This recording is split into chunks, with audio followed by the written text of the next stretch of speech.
killing all my people. Forever using bad way, victimizing all my people. Well, a very good morning, good morning, good morning, good morning, Liberia. Thank you for joining us and welcome to another edition of the Brush Morning Talk on Brush FM 94.7 megahertz. Well, today's Tuesday, July 7th, that's July 6th, 2021. And of course, it is a very bright morning here from the nation's capital. Good morning, Liberia. Welcome to your most informative morning breakfast show on the Brush Communications Network Incorporated. And this morning, we are a team of presenters, James Yagesin Fokband and Frank Paulus Martin.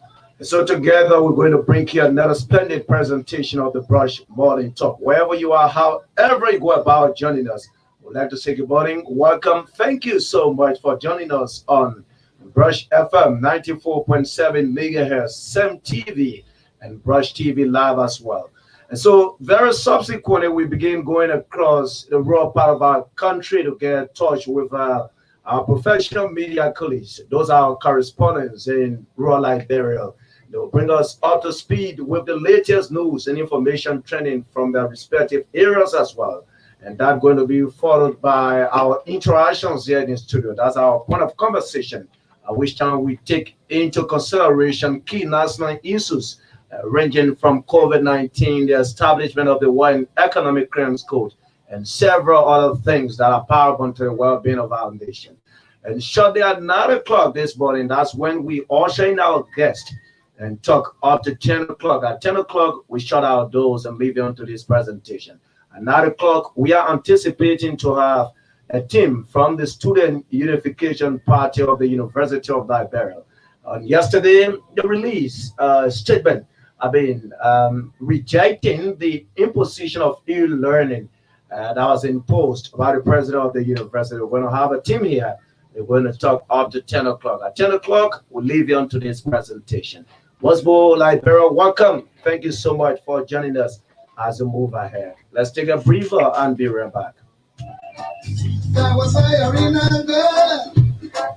upon all my people, riot in Mozambique, affecting all my people, fighting in Namibia, rushing all my people, a shooting in Soweto. Hey. So, Liberia, welcome back. Welcome back to the presentation. Frank, good morning. How are you this morning? I'm doing good this morning, and I want to say thank for our first appearance on these editions, and then thank to the Brush Communications Network for affording us the opportunity this morning to appear on this edition. Well, it's a pleasure, and fellow Liberians, good morning. Thank you for joining us on the Brush Morning Rush this morning. And so, like we told you, we are setting efforts now to cross-cut the country to bring you latest report filtering in from other parts of Liberia. We're going straightly to Sano County firstly. And in sign this morning, we are understanding that the Tajawan School District Teacher Association president calls on local and national education workers to come to the aid of school district. I says the only general school lacks teacher. So we're doing all we can to have Sagacious Bangu joining us this morning. As soon as we hold touch with Sagacious Bangu, definitely he will bring us up to speed with that development coming up from southeastern Liberia, specifically in China. So I want you to be right there. I may invite one or two persons to join as we forward the presentation together this morning. Our colleague Sagacious Bangu has joined us from the post city of Greenville. Sagacious, good morning. How are you this morning? Oh my God, we still are setting efforts to hold touch with Sagacious Bangu this morning. Sagacious, good morning. Sagacious, good morning. Sagacious? Good morning. Good morning, Sagacious. How are you this morning? Good morning, good morning to the team there, and great things were happening. And I think I will give it right. Wonderful. How is Sarino this morning? Well, from where I speak to you from a sign is relatively quiet and all is well. Like I always said, sign can be turned out sweet on many Liberia. So let's go to business quickly. Sagacious report filtering in from Sano suggests that Pungo, Town Electoral District 1 Sano County cross for safe drinking water. Do you care to bring us up to speed with this? Thanks, Abdullah, and that's what I like. You always on top of the note. Pungu is one of the towns in Electoral District number 1, and as you may be aware, Pungu is a walking distance and just from the neighborhood that is by the seaside. So you have to cross rivers, creeks, to get to the town with many inhabitants. It's very pathetic, like I say, that in this 21st century, our people still drink from creeks. There is not a single uniform being built in the community. And so the township commissioner, Matthew Simon, was he spoke to me, government officials, management groups, the national government to do the process, in building camp forms to give the people access to potable drinking water. So what's the population, the estimated population in Pungo? Well, we have an estimated population of over, 1,000 citizens. To be aware, that area is a mining area also. So people from different areas have gathered there for mining purposes, and of course the indigenous of the areas are also there. Well, this is something that is so, it's humiliating talking about the lack of safe drinking water and so. But how is it? Where are citizens, fetching water from now in the wake of the lack of hand pumps? Well, like I told you earlier on, the citizens are using the creek, the running water, as a means of drinking, as a means of cooking, washing, using the rest. So what are local authorities doing to making sure that hand pumps can get constructed? Because, in the wake of the lack of hand pump, the issue of increase, if you will, rise in cases of waterborne diseases is likely. What are they doing to curtail, the increase in cases of waterborne diseases? And so when I spoke with our Commissioner Matthew Sidon, that was one of the questions that I asked her, whether she had contacted relevant authorities and one was relevant authorities saying that come to her because she's one of the governor's officials. She has spoken with us, the superintendent as it relates to the issue. And you say, he's still talking with partners, he's still talking with the management groups to help that on the situation. Yeah, Sagasha, is there any reaction from the public? Well, there are too many reactions coming from the public, and many of the callers went down harsh on the situation. They are actually saying that what is happening to the inhabitants in Pungo is not good for a country life. You have people drinking from creeks, it's just that bar, and they are calling on the national government and local authority to swiftly intervene to better the situation for the lives of the many citizens there in Pungo, one of the towns in the Electoral District number 1. Sagacious, I'm so worried about children and pregnant women. Sure, you can say, and that has been a concern of too many citizens here, and that has been a concern of the various media outlets here. We try to raise the awareness on our various media platforms. Well, Sagacious, we hope that those relevant authorities can probe in sooner, to get such situational control, because health is well, but on the flip side of that as well, there are reports coming in specifically about the 31 school district teachers. The president is calling local and national education stakeholders to aid the district, the only junior high school that lacks teacher. Can you tell us exactly what's the name of that school, and so far how many teachers, how many staff are they operating with? You are some of the information. Reverend Hilton Poole Sion is one of the permanent eminent citizens of 31 District. Of course, he's the president of the 31 Teacher Association. And over the weekend, he allowed the newsman of 31 District is heavily challenged when it comes to teacher problem and the lack of education teachers, to educate the children in that district.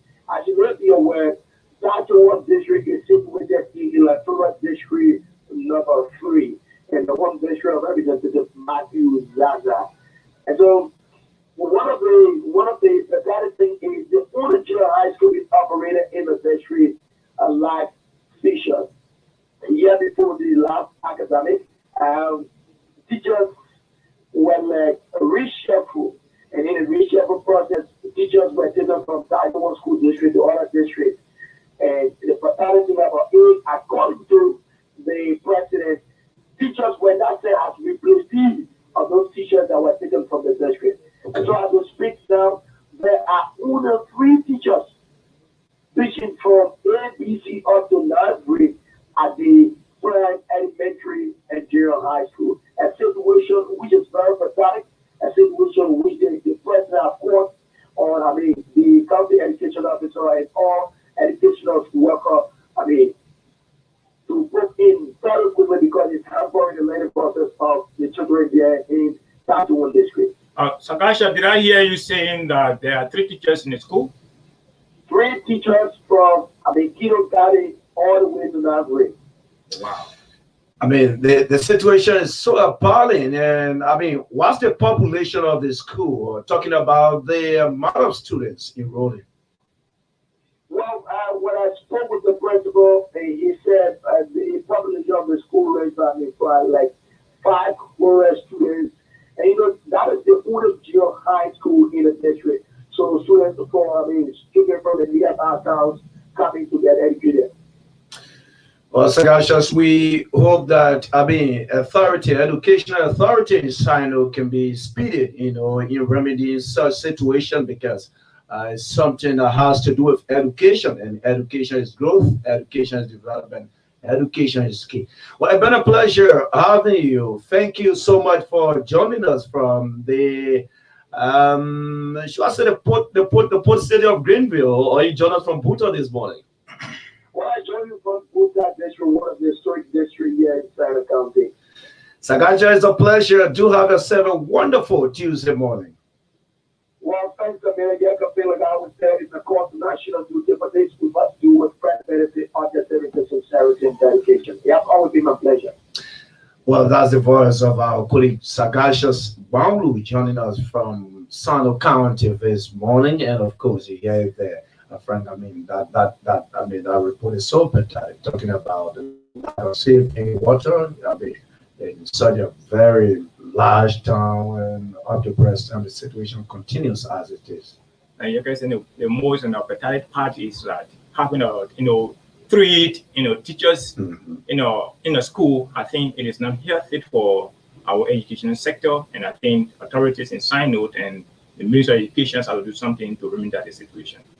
Definitely, Frank, and we hope it is done sooner so that it doesn't pose lots of embarrassment to the dwellers there.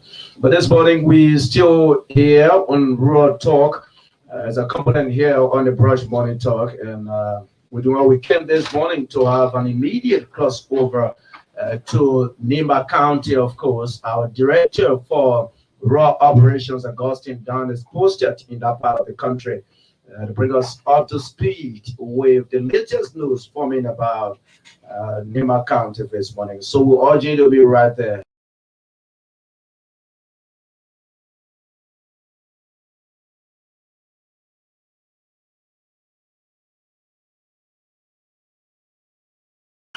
At 9 o'clock, we are showing our guests. And like we told you, we're going to have a team here from the Student Unification Party of the University of Liberia. They have rejected the imposition of 100% e-learning imposed by the university's authority. And they will sit in from 9 to 10 o'clock. But before then, we continue bringing our professional media colleagues on to bring us up to speed with the latest news trending from the respective locales. We have our colleague Augustine Dunn on the line. Augustine Dunn is on the line this morning to bring us up to speed with the latest news and information trending from Nima County. And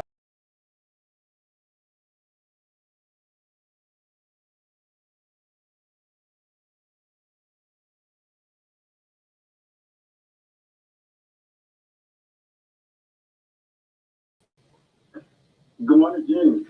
Good morning, Frank, and good morning to the people of Liberia. How are you this morning? Well, Augustine, we're doing pretty well. And you? I'm very good, and let me use this medium to wish my friend and brother on behalf of the management of CMR Takos Sewa a happy prosperous birthday. Okay, great. Ben Takwa is celebrating birthday on today. He's our police, our main, one of our funniest reporter here. That was somewhat. I saw it on Facebook this morning, and then he informed us. So we want to say happy birthday to Takwa this morning on the day marking his natality. So let's go to business. Augustine, tell us this morning what are the current news trending from Nima County. Thank you, James. Again, let me say good morning to the people of Liberia and all those following the Fresh Morning Talk via the Same TV and the Fresh FM platforms. Well, what is unfolding here in Nima, especially from the county's provincial city, Panicolo, is that the new campus of the Nima County Community College in Tripoli has been a scene of intense protest by students of the 5th graduating class with the name OD, who in the manner vernacular, which means our time. You know, the students' protest action was triggered by the alleged failure of the administration of the college to address some of the demands they suffered in recent times. For example, the students have been demanding reduction in the fee per semester from US $125 to $76. Remember, the Nima County Community College was one of the community colleges established by the university government in 2010 in a bid to decentralize sexual education across Liberia. So it is also a public university owing to President William's declaration in 2018 when he took over the presidency and declaring free tuition at public universities and colleges across the country. So the students are demanding that instead of the administration charging them to pay $125 as fee per semester, they should be paying $76 per semester. There are also the many increments in janitors and security salary. For example, there are men and women working in front of the college and they make maximum US $70. And according to them, this is a bad labor practice because to work for $70 in this kind of economy, with this kind of harsh economy, they see this as an instrument of their mothers and fathers who are working in the import in the university as janitors and security. There are also the many payments of fees using government approved exchange rate. Currently, I think the government exchange rate is 172. The administration compels students to pay fees using the exchange rate of 205. And according to them, this is totally unacceptable, and they can no longer, go by this use this exchange rate because if it continues, students whose parents do not have the financial capacity to pay their fees will drop out. They also want the appointment of new board members. According to the students since 2018, and the current board training has expired, headed by Dr. Cedric Noke, and so they are demanding the administration to prevail on the Nima County Legislative Caucus, to also prevail on the president of the Full Liberia, President George Mawia, to ensure that new board members are appointed. I'm talking about members of the board of trustees. And then the protesting students went on further to accuse the president of the college, Dr. Edward Lama Nkeyo, of nepotism. According to the students, Nkeyo has appointed his wife as head of the security department. And this is something that is odd. They are against it, and they want the president to, with immediate effect, withdraw the appointment of his wife as head of the security department. But then, 2 days later, yesterday was the schedule of the students' protest, and on the 2 of the student protest, the president of the college held a major press conference to respond to the students, to respond to allegations by the students. And in his response, he said the students were arrogantly protesting outside the university structure. The Nima County Community College, like any other institution, has rules and regulations that govern it. So if the students want to protest or whatever the students want to do, it should be in conformance with the university structure. So this is what the students have been saying. This is what the students have been saying. This is what the students have been saying.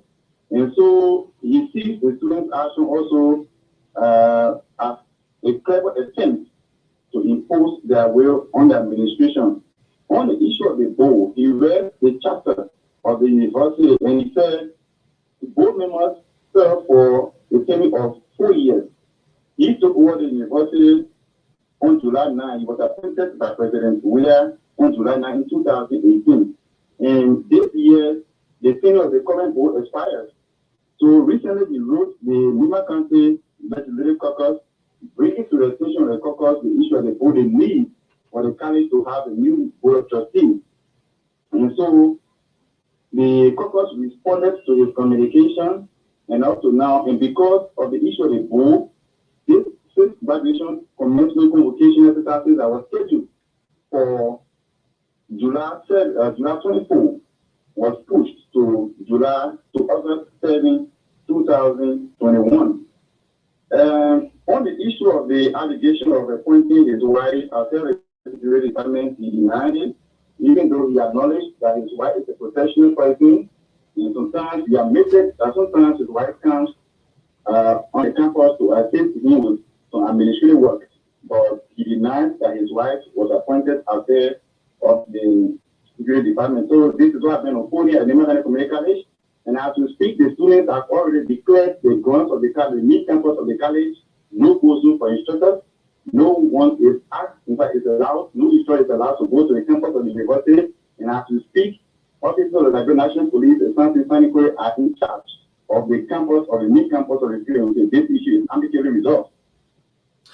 Wow, Augustine, as a matter of fact, normally when these things occurs, administration normally convene a meeting to be able to convince those students, talk with them, so that they can find an amicable solution to situations unfolding. What's happening from that backdrop, from the administration of the Lima County Community College? What are they doing to remedy the situation?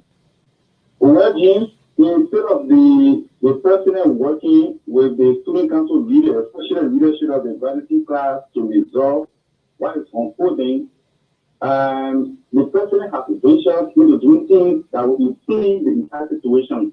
For example, in his response to the student allegation, in his response to the student allegation, he referred to the student as a rebel, even though he had already apologized.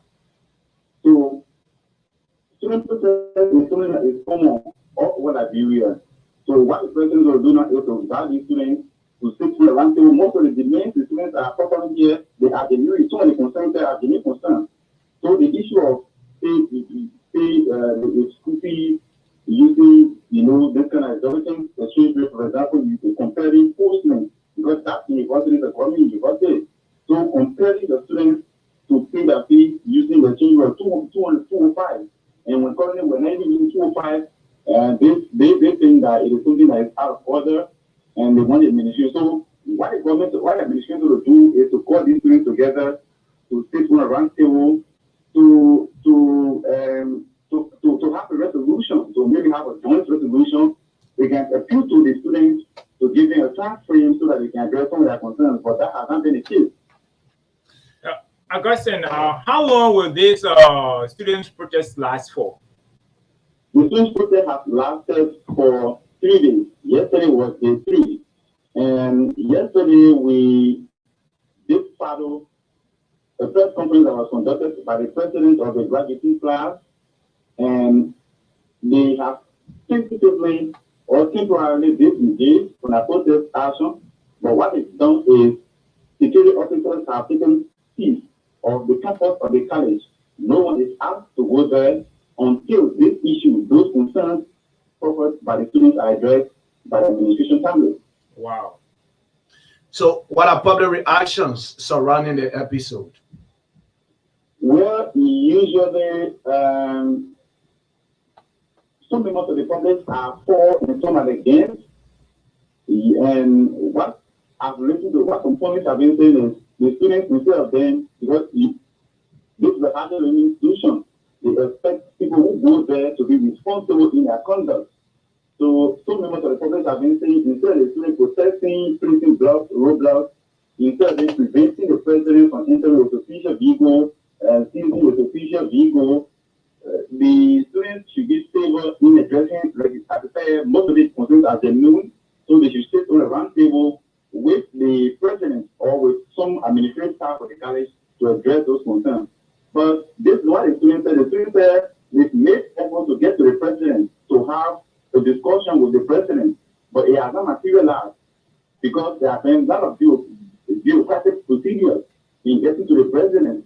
And so this is that really triggered their protest action. Augustine, when the graduation is scheduled? So, When the graduation exercise, the composition schedule? the state commencement convocation exercises of the Nimatanik Community College was scheduled for July 24. Okay. But because of the issue of the bull and the outbreak of the COVID-19, it has been pushed to August 7. Okay. Okay, Augustine, thank you. Just before we leave you, what else making news in Nimba you may like to share with us this morning? Well, thank you, Chief. Thank you, Frank. Thank you to the management of PMR. So far, that's it from my end. As long as the issues unfold here, we'll keep informing the public via the Breast FM, the SIM TV, and the rest of our platforms. Thank you. For now, I can say have a blessing. That's all from my end. Well, that's our colleague there, Augustine Down.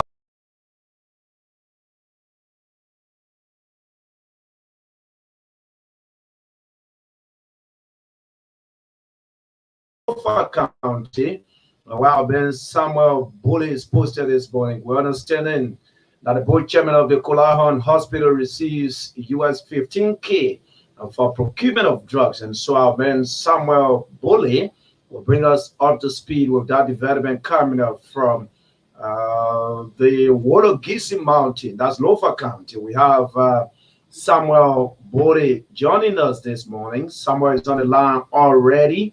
To bring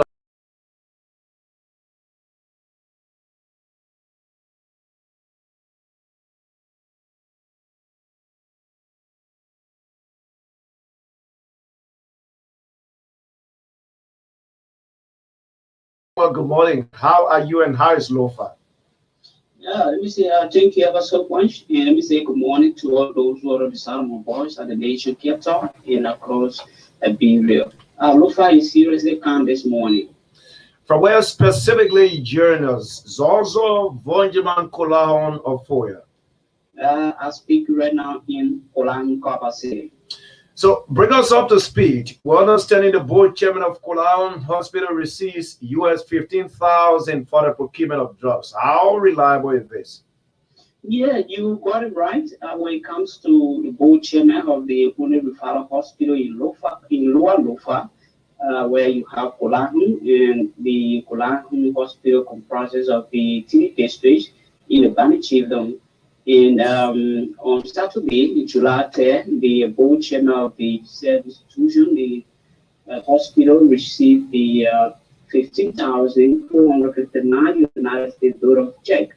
And this morning, all started when 2019, the commission on the other came today, and the other commission on the other district, one has to look on there, gathered together in the call of my city meeting, where the citizen decided that there is need to buttress the hospital and also the radio station in the Bani Chiefdom, Radio Carnegie. Based on that, everyone agreed to pay $100 from 13 years ago. And this morning, since 2019 to this present movement, this money went to 4,459 United States dollars. And based on that, the Bani citizen based in the great United States of America decided to buttress the effort of the citizens in the Bani Chiefdom. They was able to give 6,000 United States dollars. And also restore hope of Liberia, where it's operating in the Bani Chiefdom, also buttress the effort of 5,000 United States dollars. And all the money went to 15,459 United States dollars. Check was presented at the area from July 3 to the board chairman, so that they can purchase the trust to buttress the government effort. But according to the chairman, Alhaji Blama Kamara, he said the drugs are going to be purchased will not be free of charge at the Kulang Hospital.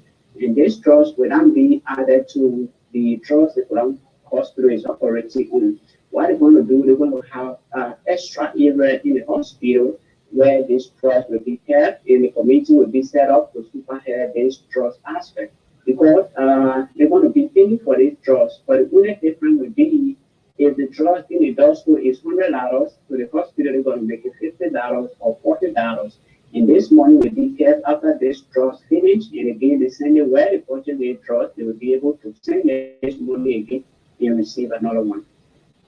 I mean, this is a very good gesture. It's unusual for citizens themselves to collect finances to support their activities. And so what prompted this? Is it low budget, that's budgetary allotment, or what? What exactly prompted the citizens' action? Yeah, seriously, as I said earlier in 2019, what prompted the citizens to buttress the government effort is if you get to the Kulang Hospital, just imagine, even the hand glove, you have to pay for it.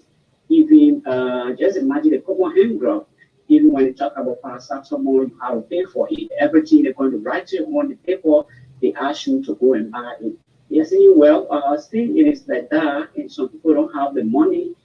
People going there to buy drugs or leaving there to go to the doctor, and some of those things, then they don't have money. It is preferable for the citizen themselves to buttress the government effort. A matter of fact, if they pay somebody from the front angle and bring the person to the hospital, they can feel they can treat you. When you finish, then you can go for the money and refund the money by law. If it is the doctor, they will not allow you to go to say they don't believe you.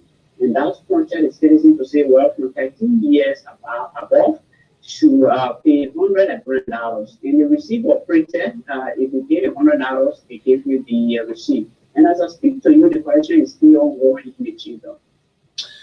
I mean, it's a very great initiative. But let's talk about COVID-19 a bit. How is the fight against COVID-19 in Kolahon? Because I mean, that's deep in Lofa.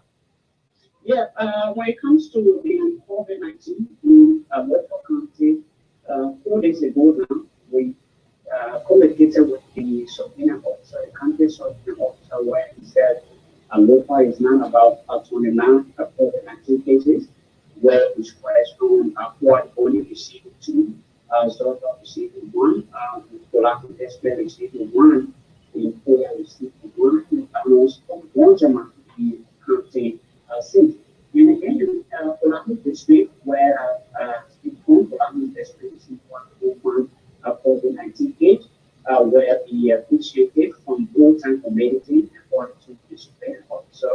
And that patient was at old age. While she was in the ambulance going to the hospital, she died on the car, and the patient was sent to the Bonjama, and Bonjama sent it to Bolivia for the result. And recently, the result surfaced that she was positive of COVID-19.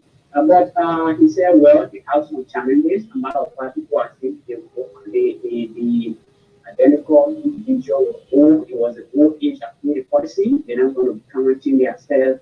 They're not going to allow the health personnel to go there and take their specimen. But still, started encouraging them, and again, the media folks start making some encouragement as well. And that does not mean when you take a specimen, it means you are positive of COVID-19, or if you can quarantine yourself, that means you are positive of COVID-19.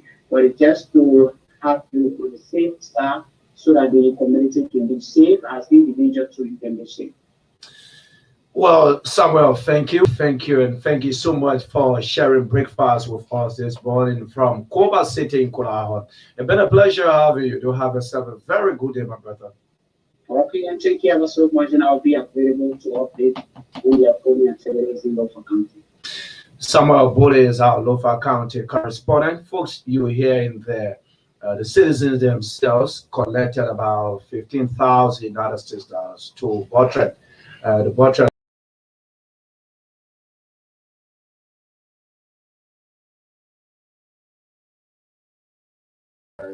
And all those kinds of problems, they collected 15 United States dollars, $15 United States at their own expense to support their their facilities as well.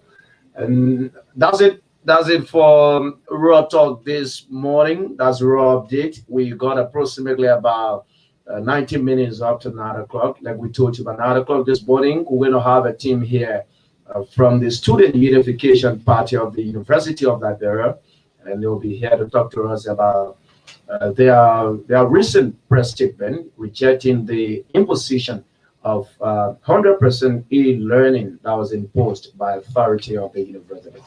Frank, it's back to us now to run through some discussions that are paramount to the fight against COVID-19 on the national issues as well. So welcome back. Yeah, James, thank you very much. And I really want to applaud the peoples of Lofa County because I think since the fight against the COVID-19, this is the first kind for us to see people, or citizens particularly of Olahun districts, to rally around and say, yes, indeed, we can support the efforts of government in the fight against COVID and also contributing to the health sector by, contributing a little dime from our own pocket, from our own cupboard, to see that the hospitals in our districts and have some medical medications and some, health equipments. I think it's very laudable and much appreciated. But you know, the local people, they are always resilient. Well, no, actually, they are being very resilient in supporting their kind, actually. And I was, told that they were also doing a dollar rally before for, Benny Samuka. So they are noted for, contributing to their own kind. Despite the negative nature of, Samuka is still. Yes. So they were also, fighting hard to do the small dollar rally, for Samukite, and to see that, their son, is in this hospital. Of course, he's still, battling some, jurisdictions at the Supreme Court and against, maybe some issues, actually. But I think it's important that every one of us as citizens, not only government can do everything for us, but we ourselves can contribute towards our well-being instead of waiting for government. I think the people of Olahun, I want to say bravo to you guys, and I'm sure our peoples across the nations will, follow suit. Definitely, Frank. I think with those kind of collective support, Liberia will definitely get to where we want it to be. Oh yes. And the country, the country far much depends on all of us. Like Abraham Lincoln said, it is not. That was John Kennedy, sir. John F. Kennedy, when he said, "Not what your country can do for you, but what you can do for your country." So unless we unite our forces in making sure that we support the motherland, Liberia will continue to be what it is. There are times you see government, planting light posts to light up some cities, and you see people destroying them. Yes. I mean, we are not buttressing the efforts of the government as well. Until we begin to put, patriotism and nationalism above all, I don't think we'll get to where we are. But one thing we can talk about this morning is the deadly coronavirus. If this is something that it has claimed loss of death, and up to present time, the virus continues to be pervasive. It continues to go beyond what we anticipate. It's causing lots of damages, closing big businesses, shutting down the economies, and several other negative effects of the pandemic. What can we say about this? Against what phenomenon observed in this case is that our people have to avoid skepticism. Okay. They have to avoid, denial of the virus. And all of us should, join effort by observing all of the health protocols. In doing so, we will, save, lives instead of denying that this virus is not here and government is doing this and that. Well, the best thing we can do for ourselves is to fight the virus together instead of us not denying it.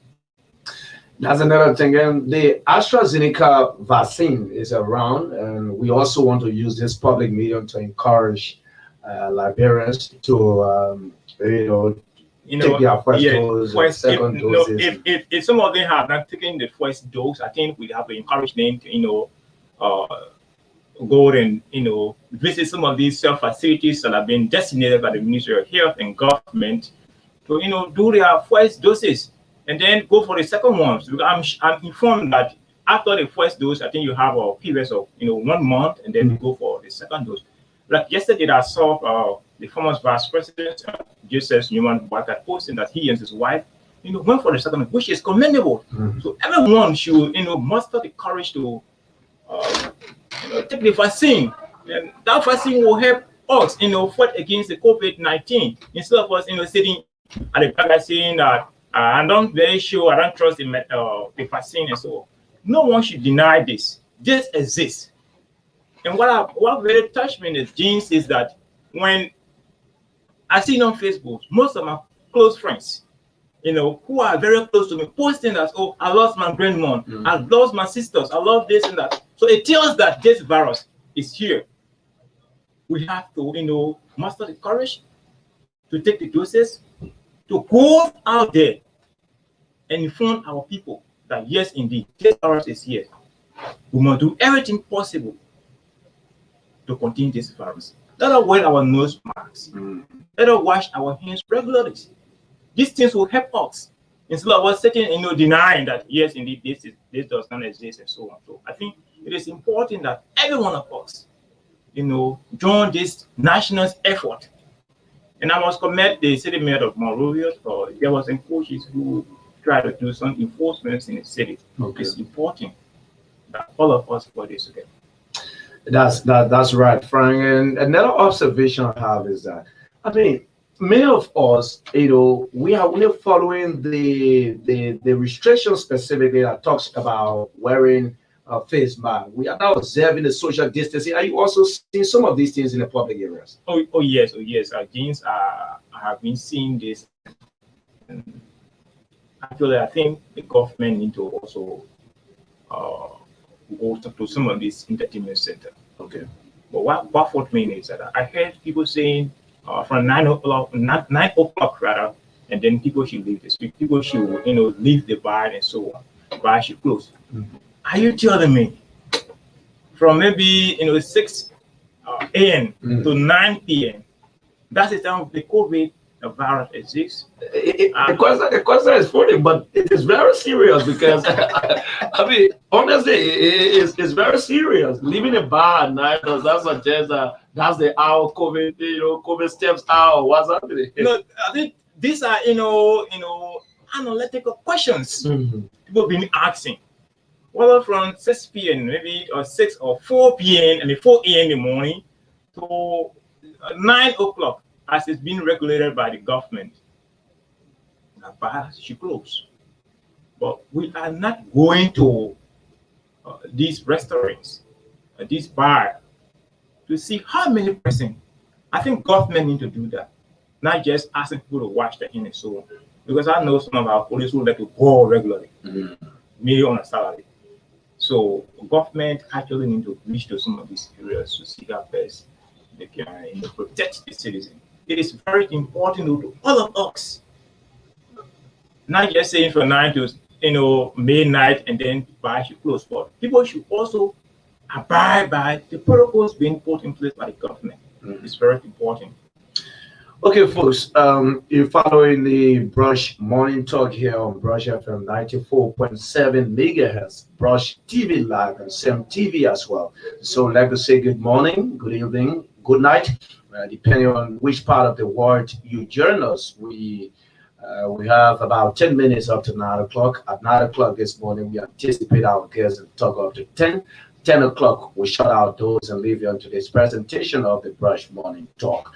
So at this juncture, we can listen to some of you following the presentation. You can put through your calls right now. And as we return from this musical break, we will definitely begin taking your calls this morning to listen to you on some of the issues we have talked about. And your comments, your analysis, your views, some of the national occurrences, people view things differently. Why make up the fight against COVID-19? You have listened to some of the discussions we have had, and very shortly we'll begin taking your calls. We'll go for this musical break and be right back.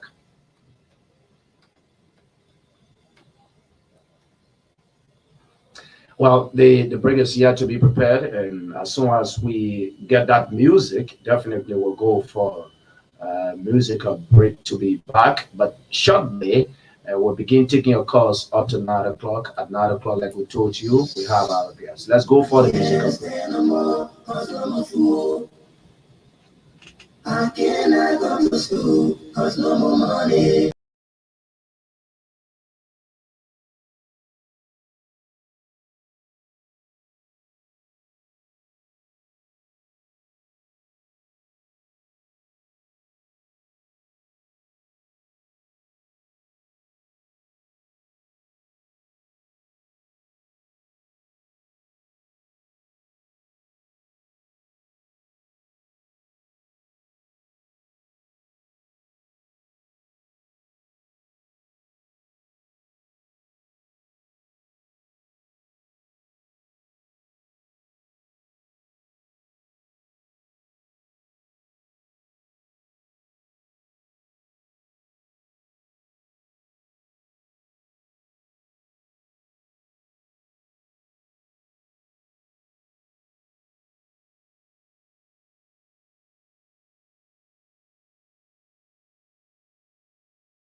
Come and see what we do. They think they'll keep with our children. Soon as I even too want to fight, they never get to see them. Children have no shelter, oh, children have no medication. Children have no one to call their friend. The children have no food to eat. We got bigger hands. Sure indeed. What's up? Welcome back to the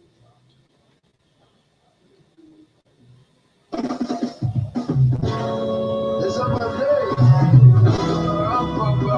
Talk about it now. Rastafari. Yeah, you know, that's a that's right. They're coming back. Rastafari.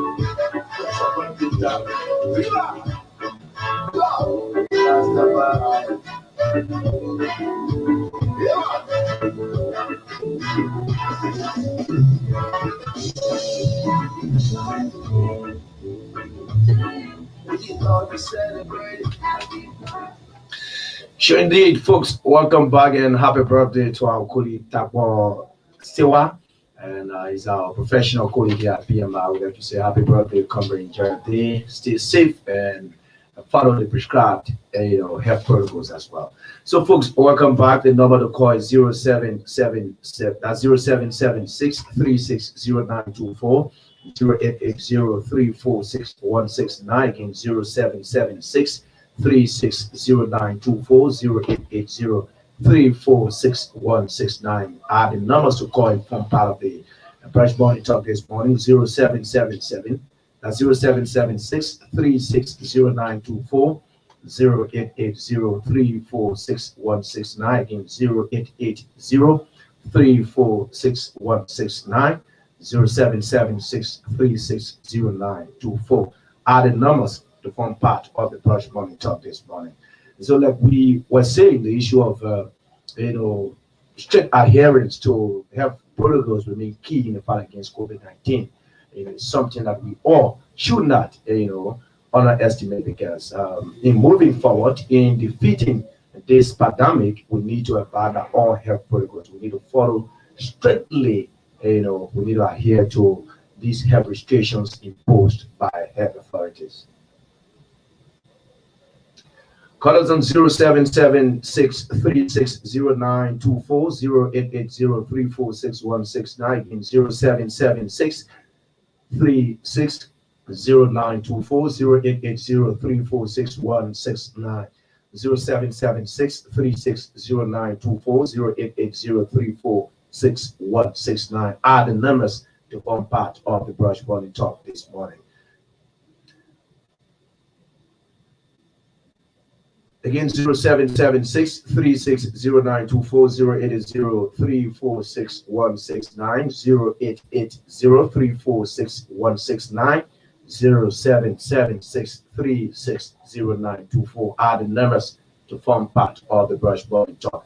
And so, like we told you very shortly at 9 o'clock, we're going to have in our team from the Student Unification Party, SUP. They will be here to tell us more about their recent press statement about the imposition of being 100% e-learning on the campuses of the University of Liberia. And the Student Unification Party, SUP, have rejected that particular mandate from the university's authority.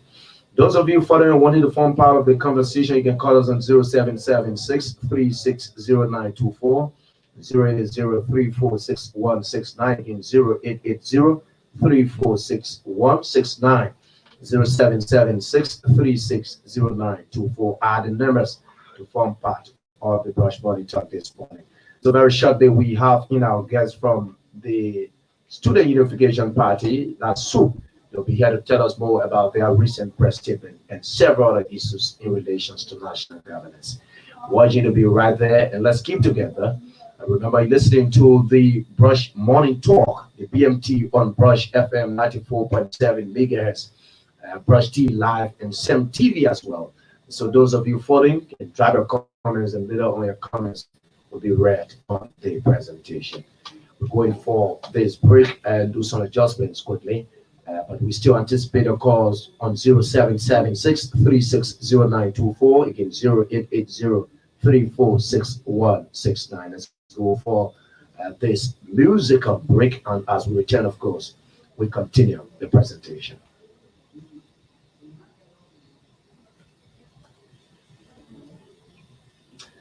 Well, we're still exerting efforts to have the musical break coming up as soon as all is prepared. Let's go for this one from President Dr. George Banning. We, of course, expect to sensitize, Liberians and all nationals across the world about COVID-19. We need to follow strictly. We need to adhere to the prescribed health protocols by health authorities in our country. Let's go for this break and be right back. We are project. Liberia, Mama Liberia. All right. Together.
is the lead.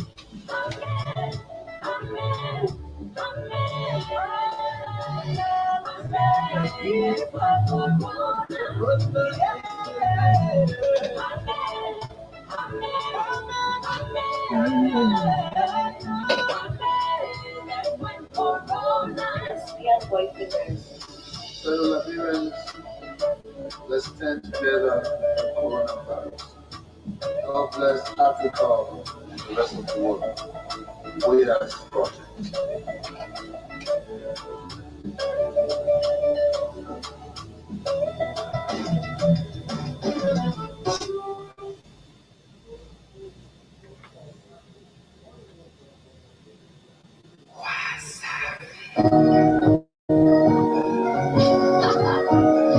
Uprise music, baby.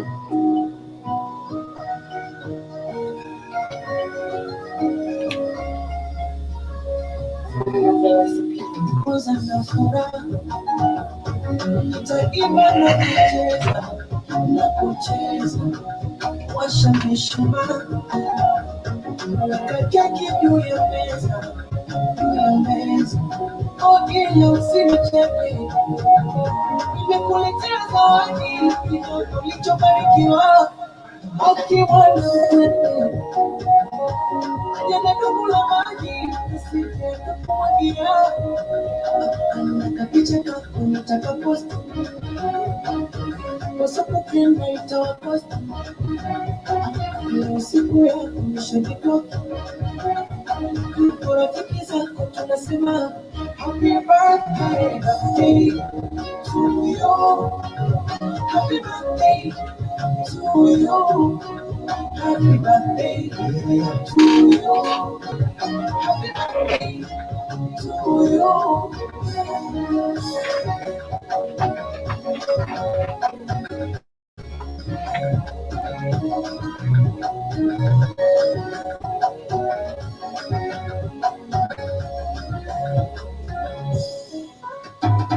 Sina kikombe nitalewa, niwape show ya walochelewa, sikimipenda mbone nitakapewa, mbele mbone haunalewa, ila usiruge kusema asante baba na mama, ulikupuza ukukua na kufanya kesi, wema kulinde baba, maulana kuombeana dua, nakapicha kako nataka post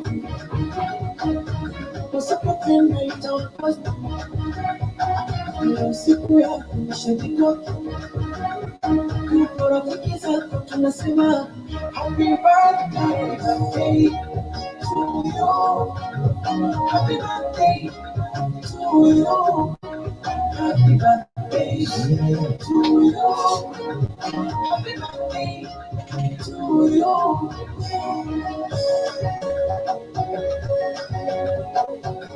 The represent for our men and all that we are with our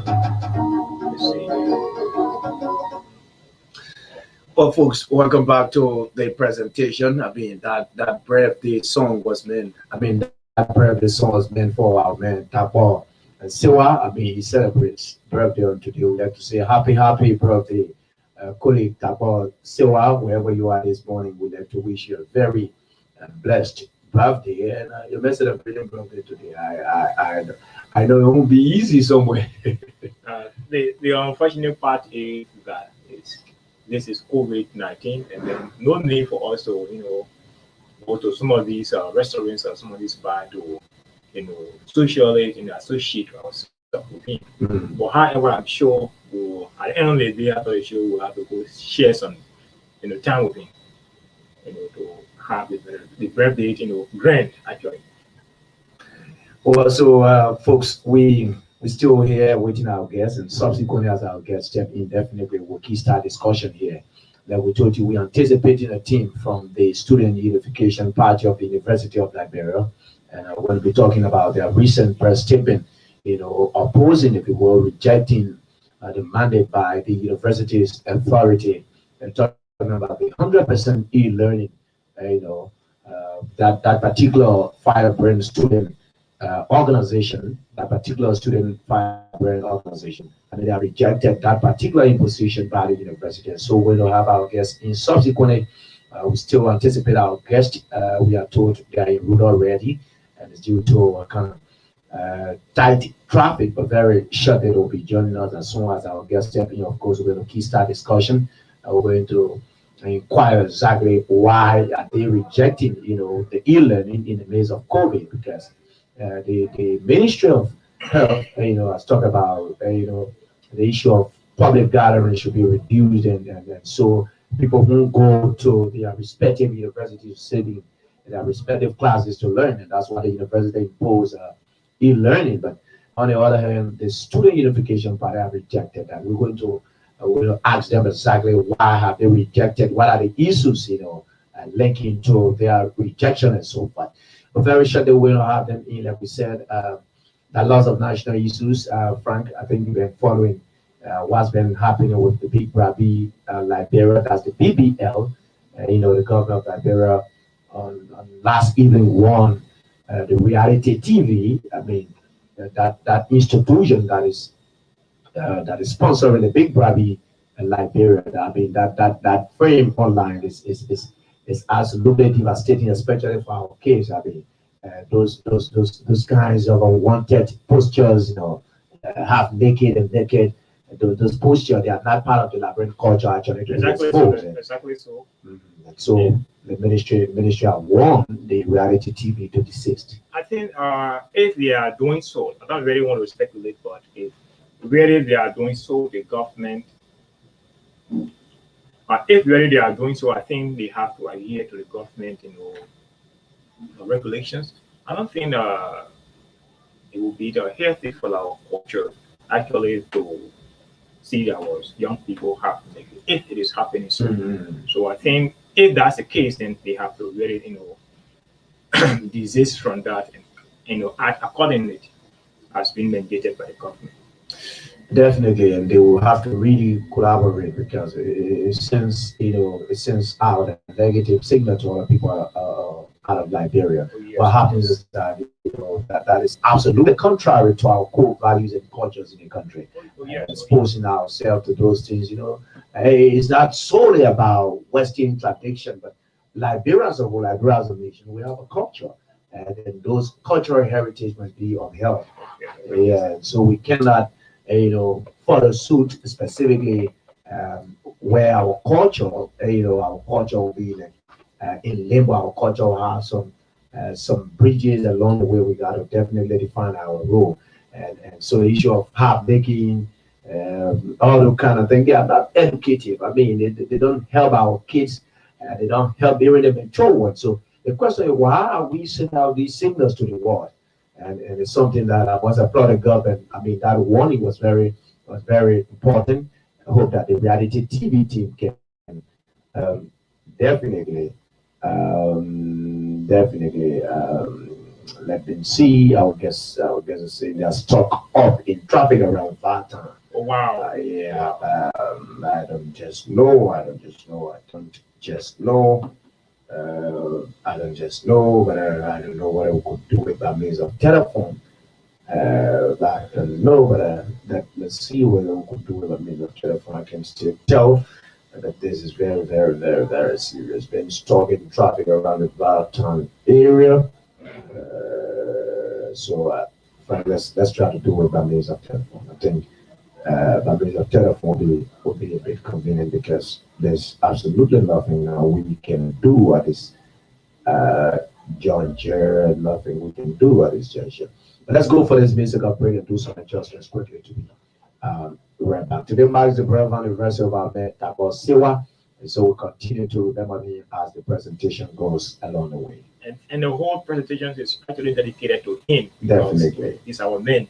Sure. He's one of our strong men. Very strong. And we gotta definitely wind it down with him on occasion like his brave anniversary. Let's take this break and be right back. Beautiful, no other name. You from the moment you became. I see in your eyes the dawn of a day. and that they will ever be the same. Heal my heart.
Situation comes and goes, but there's one thing that gives me hope.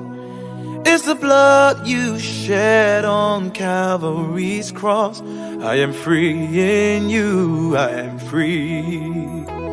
On the cross my destiny was confirmed. Jesus paid the debt of sin. No delay, no denier of my claims. I am free in you, I am free. The life I live is not mine but yours. The hope I have is in you, God. The breath I breathe, you put it in me. Lord, you are my all in all. Situation comes and goes, but there's one thing that gives me hope. It's the blood you share on Calvary cross. I am free in you, I am free. On the cross my destiny was confirmed. Now Jesus paid the debt of sin. So no delay, no denier of my claims. I am free in you, I am free. The life I live is not mine but yours. The hope I have is in you, God. The brave I breathe in you, more than in me, Lord, you are my all in all. Situation comes and goes, but there's one thing that gives me hope. Sing is your blood. It's your blood.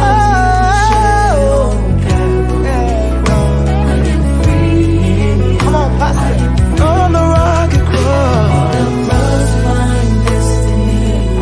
Jesus paid the debt of my sins. So no delay, no denier of my claim. I am free in you, I am free. The life I live is not mine but yours. The hope I have is in you. It's in you, God. The breath I breathe.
there's one thing that gives me hope.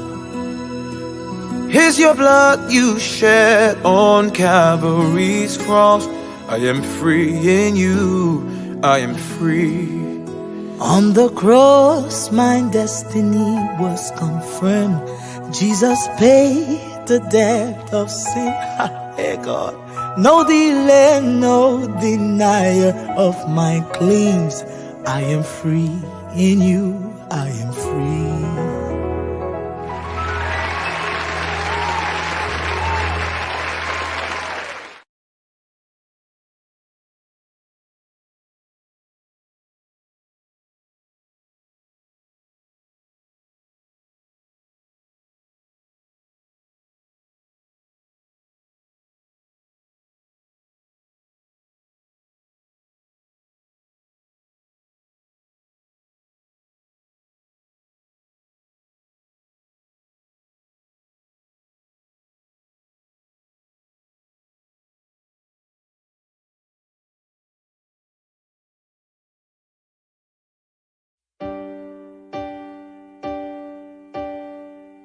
We are fully persuaded that our God is still Jehovah Raphael, God our healer, regardless.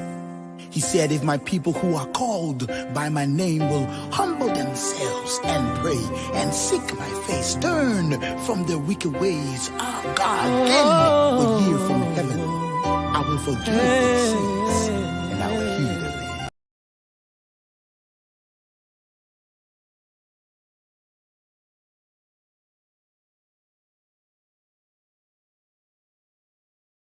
.7 gigahertz, Brush TV Live and SEM TV as well. The broadcast on your sound frequency of 94, that's 94.7 from the township of Gallersville, Chicken Soup Factory Junction, right here. And this morning, like we told you, we anticipate a team from the Students Unification Party, that's SUP. And this morning, we're going to read through their press statement and do some critical analysis on some of the issues they raise here in. This morning, we still here on the Breakfast Show up at 10 o'clock. At 10 o'clock, we call it the Escape the Scene leading up to today's presentation. So welcome back to the presentation. I would like to say happy birthday again to our man Dapol Siwa.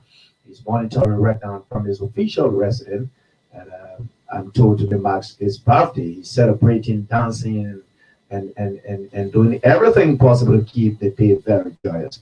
So let's flip through the press statement from the student, the Vanguard Student Unification Party SUP, University of Liberia, capital here, Monroeville, Liberia. It reads, SUP rejects the imposition of the 100% e-learning pronouncement made by the president of the University of Liberia, launches UL Backs Up campaign. It bans the administration of the University of Liberia to renovate the campuses of UL to its status stage of education, calls on the general public to adhere to all the preventive measures put in place by the government. The comrades and friends, all patriots of the motherland, brothers and sisters in the struggle for academic freedom, the social justice, social justice. It says comrades in the struggle. Let me try to get this place connected quickly. It seems to be a bit dangling from the internet this morning. It's our comrades and friends, all patriots of the motherland, brothers and sisters in the struggle for academic freedom, social justice, and peace in our lifetime. Militants and cadre always in the vanguard, champion the struggle for justice and equality and federal ideologues of the Vanguard Student Unification Party. We bring superfluous and fraternal and revolutionary greetings from the pinnacle of Africa's biggest repository of enlightenment, the largest pan-Africanist mass-based student political movement, the bulwark of consciousness, the indomitable Vanguard Student Unification Party. It is conspicuous fact and statistic-based evidence that a third wave of the contagious COVID-19 that is dangerously taking away many lives around the world has hit our country, Liberia, hard and has taken many lives within a short period of time. While the COVID-19 is ravaging almost everywhere around the world, many countries and schools around the world are cognizant of democracy that portrays equal participation to every individual in every sector of society. Even many schools around the world have given their students options wherein they are to decide on the face-to-face classes or the e-learning which best suit them for subscription. In Liberia, a democratic state like others, this seems reversed. A comical to the core. The University of Liberia, which happens to be the state's premier and most genuine area for education, where the mass of our people send their children to acquire tertiary education, is in reverse mode. Then honor a simple dictator in Julius Samuel Nelson, who doesn't meet the credential or standard of being a president of a community college, but was appointed by, that's a portion of the press statement front. That's a portion of the press statement. They are saying they reject, and their reason why they say responsible for their rejection of what have been imposed by the university authority. They say we all know technology is the future, and e-learning is embedded into technology. And currently, technology is one of the most powerful instruments that is driving a world of fast growth and development, but can only be applicable and well operated in environments that have the sophistication. Tellingly, the University of Liberia does not have the sophistication required to contain an e-learning platform on a 100% basis for over 16,000 students. This was just experienced in the just ended semester and the previous 100% e-learning semester. During the e-learning 50% semester, many of the students who subscribed to the 50% e-learning was disturbed by the malfunction system that led to many of the instructors arranging face-to-face classes, which was done through agreements between the instructors and the students, worse, to mention the previous 100% e-learning semester. This is clear evidence that exposing the frosted nature of the e-learning platform at the University of Liberia.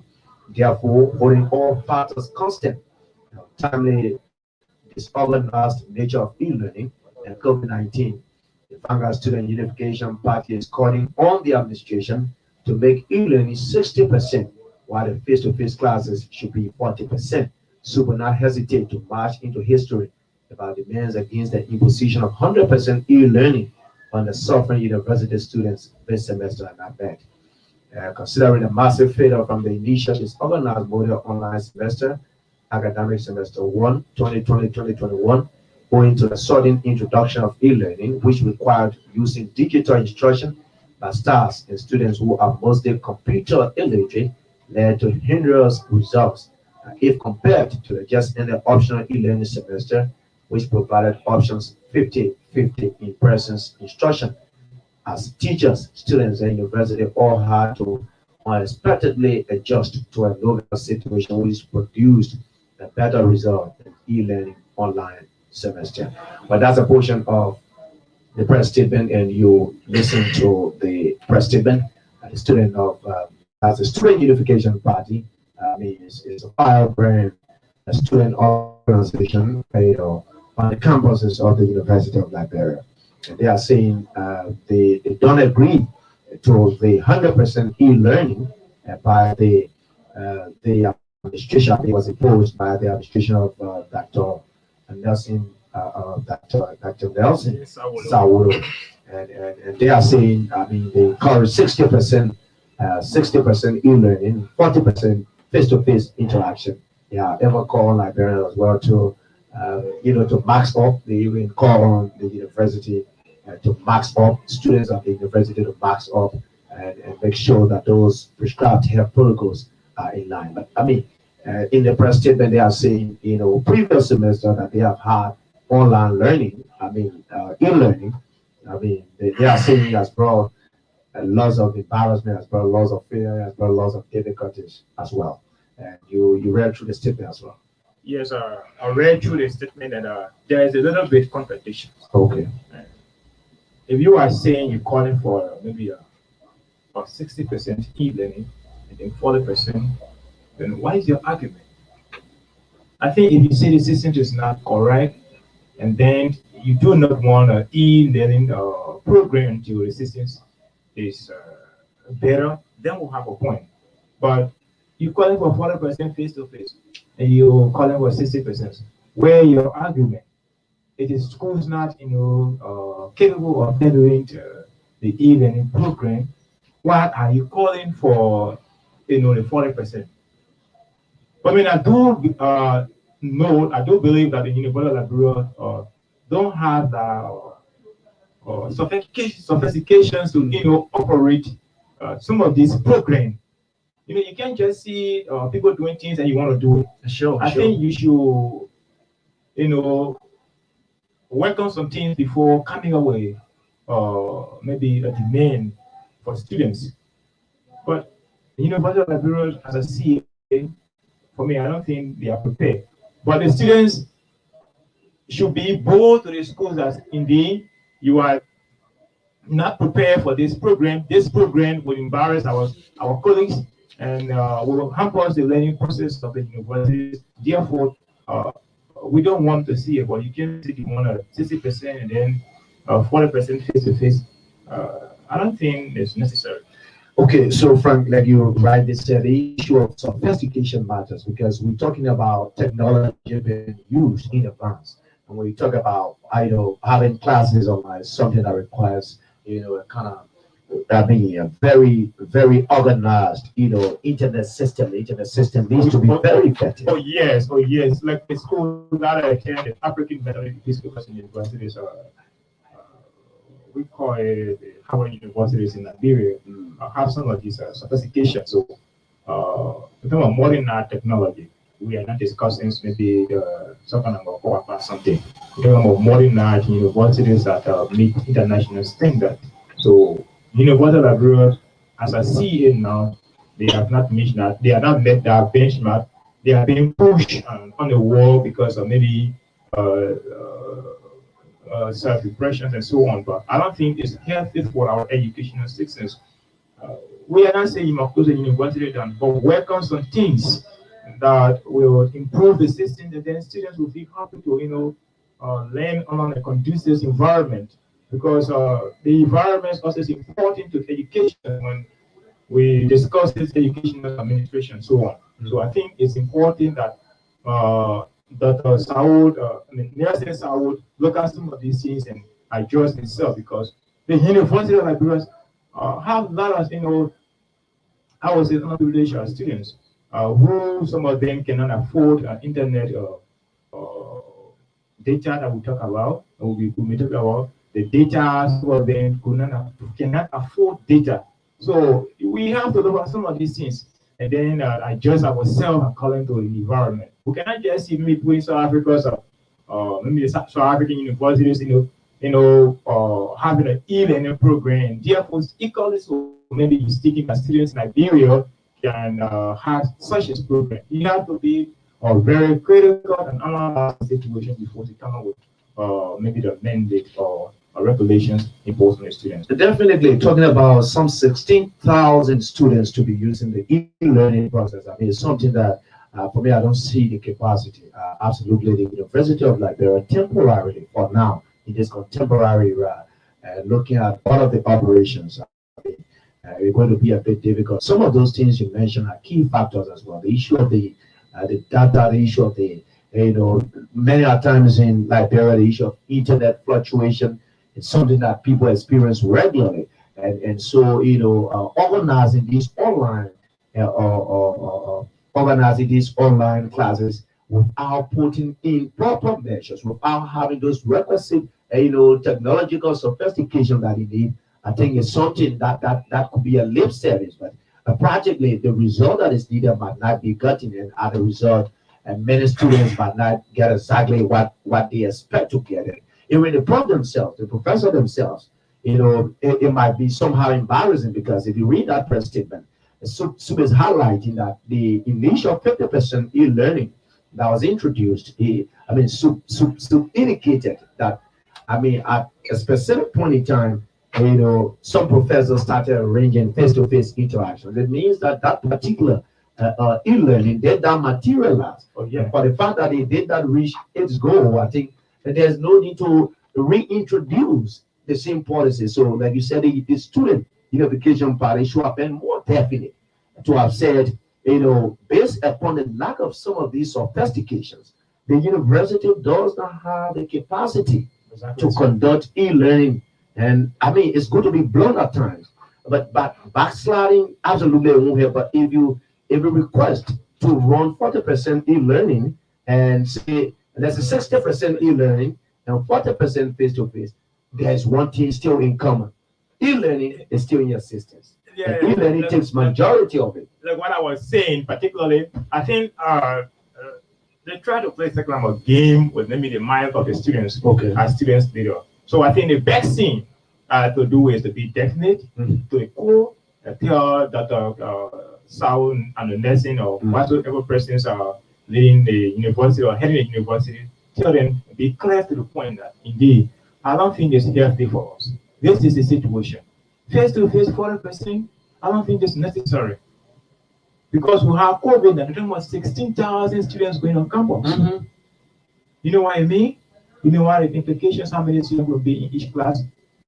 You're discussing that.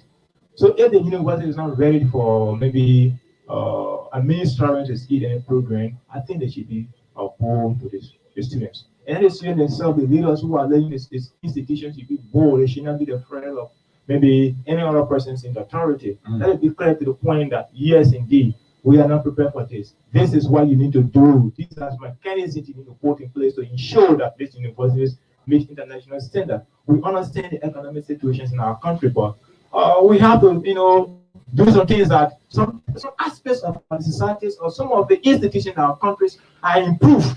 So our people, can feel satisfied. But you can't have a university and then the students just complaining. The e-learning program, I think we have to, dedicate a call to some of our colleagues who are in the university to, explain to us exactly what happened at the universities in the past, maybe semesters, to tell us what were their experiences during these times, and then so they can tell us exactly what been happening. I think we have some colleagues that we can, place call to tell us exactly what has been the process. I think they cry a lot during the past semester that things were not fine, so teachers were not, regular. Some of the people too, they've been in schools for long. And some of them in the 80s, they were not, they're not up to date. They were not up to date. So some of these, so this has embarrassments it cause for, our colleagues who are attending the university. So I think we have to, make our way to see how best we can allow some time to, call them to tell us more about some of the developments at the university. Definitely, Frank, and that's Liberia's premier university. The University of Liberia is the nation's pride. It is the nation's own, and so we expect the very best of it. I think it's not just about going after what you see others doing, but how prepared are you? Yes, and not because other institutions are conducting e-learning. Those institutions that are conducting e-learning, they might have planned previously well, and their system is in tight, their internet, their technology, the sophistications are how they are. Just being well organized before making the pronouncement. But practically, what we have seen on the University of Liberia, citing, their initial 50% e-learning, and I was a minister during the first phase of the Delta coronavirus. I think, there were lots of public outcry. There were lots of negative statements in relation to how the process was conducted. There are times students complained that some of the professors were not in time, and there were times that the professors also complained that there were students not online. And the issue is about data. Liberia right now, if you look at Liberia, look at the nation. Most of the students, most of us at the University of Liberia, practically we can say unprivileged. Practically. So if you would be running, an e-learning class as only for 45 minutes, that is data consuming. Oh yeah. It's data consuming. And someone, there are some students of the University of Liberia who usually, when these breaks are given, they go to the rural areas. They are out of connection. They are out of better internet system. They're out of it. But in other words, the university itself hasn't prepared adequately, to run e-learning. But though the pronouncement was made, But from all indications, from what we have gathered from students and what we've been reading even from the University of Self in relations to their success story about how they conducted previous e-learning classes and so forth. I mean, there were lots of negative news. So there's a reason that the University of Liberia rethink. She needs to rethink because she needs to be adequately prepared. Adequately prepared in a sense that sophistication matters. This is the 21st century. Yeah. It's not just about just run the e-learning, but how prepared are you? Where are the equipments? How functional are these equipment? How are we doing it? What are the systems put in place? I think if the university rethink and start to re-strategize and make sure that things get in place properly, they're going to be helpful. E-learning is welcoming, but I'll prepare. Then one thing for me, I see this issue. The administrations of Dr. Saul Nelson really have to adjust themselves and avoid some of the political pronouncements. Okay. You cannot be running an institution, kind of a big institution that is making some political pronouncement. I think he should not be thinking about. I know he was appointed, but we all know that he was appointed by his SNA, Dr. George Manu Tuwia, which it is his constitution's meant to work at the will and pleasure of the president, but at times he really need to look at something and avoid making some political pronouncement. Sure. But in my view, the e-learning process, they have been very political.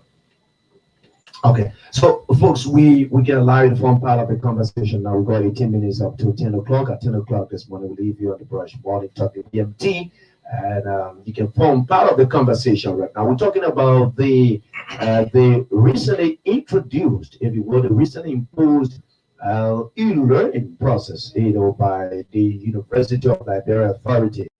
They are saying 100% from this is no longer 50-50, it is 100% right now. I mean, so all of your activities going to be online. There's no need, for physical interaction. You just remain to your respective areas and do almost everything online. It's something that appears a way of the other. It can be done, but depending on, the measures put in place, depending on how potent. We're talking about technology or potency. We're talking about how strong are you technologically.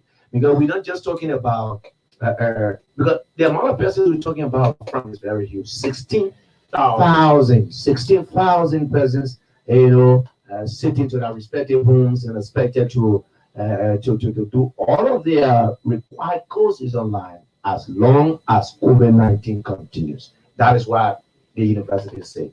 Once COVID-19 continues, that's 16,000 students will continue to remain at their respective homes and do all of their courses online. We see lots of frauds coming up. We foresee lots of frauds, in the system. Not just fraud, but we see some massive failure because some of our colleagues may not have ideas on how to enter the system. Sure. And that was some of the reasons I'm informed that some of the reasons that led to some of our colleagues failure last semester because the past semester they had it rather because some of them could not enter the systems. Some even have the voice of Andrew phone, so they have to go to the cafe and so on. So the time to get to the cafe and so on may lead to some of the massive failure. So you see, I am sure if they can just give us the correct statistics of students who pass during the previous e-learning program, it will tell us that most of the students have difficulties and challenges in these areas. Sure enough. And so, folks, those of you just joining us, would like to say good morning. Thank you for joining us. You're listening to the Brush Morning Talk on Brush FM 94.7 MHz and Brush TV Live on Sen TV, respectively. If you want to form part of the conversation, call us on 0776-360924. Again, 0776-360924. 0880-346-169. 0880-346-169. 0776-360924. 0776-360924. 0880-346-169. I had the numbers. to have you joining us on the Brush Morning Talk this morning. Again, 0776360924, 0880346169 are the numbers to have you forming part of the Brush Morning Talk. And this morning, we're taking a keen look at the e-learning, the 100% e-learning imposed by authorities at the University of Liberia. They have said that in the midst of COVID, 100% online learning is what they have introduced as part of their measures in adhering to health protocols and so forth. But what we see practically is that, I mean, there were reasons for which the University of Liberia was established. And some of among those reasons is to allow those who don't have to form part of acquiring tertiary education. I think that's one of the reasons the state decided to run our own university to allow our citizens who are below the line in the sense that you don't have the capacity to go to private universities. I think that's one of the reasons that the state run that particular university. So doing, the state and authority of the university need to be cognizant of some of the challenges in formulating new ideas. The issue of e-learning is costly. That's one, and it might likely default with the policy of allowing less privilege, if you will, in other words, those below the line to form part of the university. E-learning might deprive other people from learning. Those who don't have the smartphone, those who don't have access to some of these things we're talking about, definitely will deprive them. And majority of those within the 16,000 we're talking about, Frank, majority within that 16,000, they fall below the level. Oh yes, oh yes, oh yes, because I think most of them, if you check the statistics, if you do the statistic on them, you will find out that most of them are not working. Mm-hmm. It depends on maybe little hustle to get transportation so far. I think these are the reasons that the government of Liberia, held by His Excellency Dr. George Manabuya, thought it wise to declare the universities free. Mm. To give students the privilege, the opportunity to go to school. Sure. Yes. Some of them don't have that to pay for credit. Yeah. So if the university is free, I think most of our young people who are struggling to go to school will have access to quality and good education. So, but now, as it is being imposed on the students now, I'm sure, like I've been saying from the beginning of the show, most of our colleagues will find it very difficult, to access the internet, particularly because I know some of them who've been saying, "Oh, Frank, I'm gonna give me your phone, let me use it and do this and that." I think there are other mechanisms that we can put in place, okay, to ensure that our brothers and sisters, have access to the university during this course of the epidemic. Instead of us just coming here saying 100%, e-learning program. If the civil unification party is very serious, I think we say, yes, this is what we can do. We agree that you say 100% e-learning program, but this is what you as a university, these are mechanisms that you can put in place to ensure that, our colleagues have this access to the e-learning program and so on. Sure. Let's look at the instructors. I am sure they have some young instructors who have ideas on technology, but we still have some people who are between the ages of 70 and 80 who are teaching in the university. I'm not saying maybe 100% of them don't have access to technology, but I'm sure they find it very difficult, very, very difficult, very, very difficult to access the internet. They will rather ask a computer that their kids saying, "Oh, please come and look at this and that." But I think that is happening. I think the university have to, sometimes to offer some tutorial for the teachers who are teaching in the university. I think these are on works that they have to do before, getting stuff. Sure.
How are you, Chica?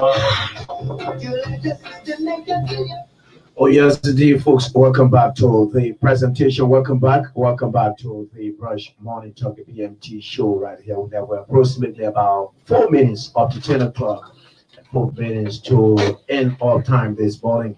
So I'd like to say thank you so much for being right there. But just before we go quickly, we can announce our number to squeeze in at least a call or two. 0776 360924 0880346169. 0776 360924 0880346169. I did none of this morning. But this morning we have been talking about the 100% e-learning introduced by authorities of the University of Liberia. And of course, they have said that in the midst of the global pandemic COVID-19, those are new measures put in place by the university. Remain out of your homes and go online and continue to do what you can by means of the internet, by means of learning online. And so, folks, we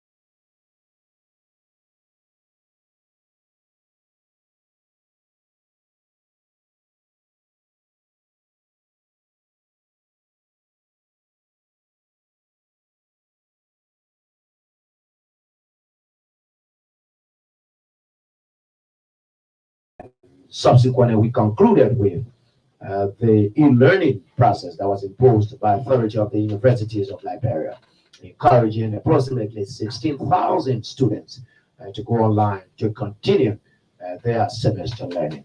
It has been a very great time together. It has been a pleasure, and from we trying to wrap up.